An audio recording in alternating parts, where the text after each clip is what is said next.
ಹಾಗೂ ಎಚ್ಬಿ ಹಳ್ಳಿಯಲ್ಲಿ ನಡೆದ ಮನೆ ಕಳ್ಳತನವನ್ನು ಪತ್ತೆ ಹಚ್ಚಿ ಆಭರಣಗಳನ್ನು ಜಪ್ತಿ ಮಾಡಲಾಗಿದೆ.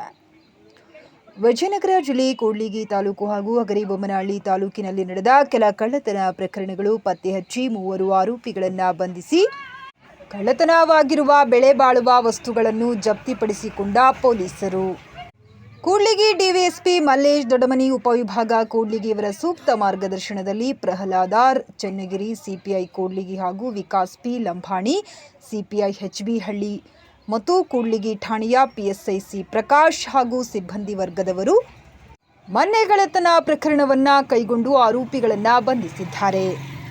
ಬಂಧನಕ್ಕೊಳಗಾಗಿರುವ ಎಂ ಇಂದ್ರ ಅಲಿಯಾಸ್ ದುರ್ಗಪ್ಪ ತಂದೆ ನಾಗೇಶ್ 25 ವರ್ಷ ಬಟ್ಟೆ ವ್ಯಾಪಾರ ಕೆಲಸ ಮಾಡುತ್ತಿದ್ದು, ಈತನು ರಾಮ್ ರಹೀಂ ನಗರ ಹಗರಿಬೊಮ್ಮನಹಳ್ಳಿ ಪಟ್ಟಣ ವಾಸಿಯಾಗಿದ್ದು, ಹಾಗೂ ಜಿ ಸತೀಶ್ ಗೌಡ ತಂದೆ ಲೇಸನ್ ಗೌಡ 34 ವರ್ಷ, ಈತನು ಡ್ರೈವರ್ ಕೆಲಸ ಮಾಡುತ್ತಿದ್ದು, ಸಂತೆ ಮಾರ್ಕೆಟ್ ಹತ್ತಿರ ಪಾದಗಟ್ಟೆ ಗುಡಿ ಎದುರುಗಡೆ ಮರಿಯಮ್ಮನಹಳ್ಳಿ ಪಟ್ಟಣದಲ್ಲಿ ವಾಸವಿದ್ದು, ಹಾಗೆ ವಲ್ಲಿ ಅಲಿಯಾಸ್ ಸುಭಾಷ್ ತಂದೆ ವೆಂಕಟೇಶ್, ಈತನ 23 ವರ್ಷ, ದೃಷ್ಟಿ ಕರಿಮಣಿ ಮಾರುವ ಕೆಲಸ ಮಾಡಿಕೊಂಡು ಎಡ್ರಾಮನಹಳ್ಳಿ ಗ್ರಾಮದ ನಿವಾಸಿಯಾಗಿರುವ ಈತನು ಹಗರಿಬೊಮ್ಮನಹಳ್ಳಿ ತಾಲೂಕಿನವರು.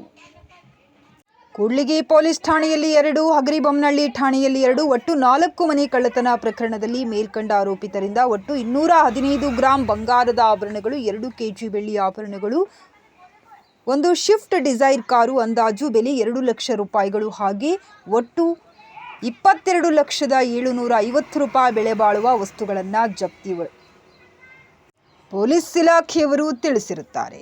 ವರದಿ ರಾಘವೇಂದ್ರ ಸಾಲುಮನೆ.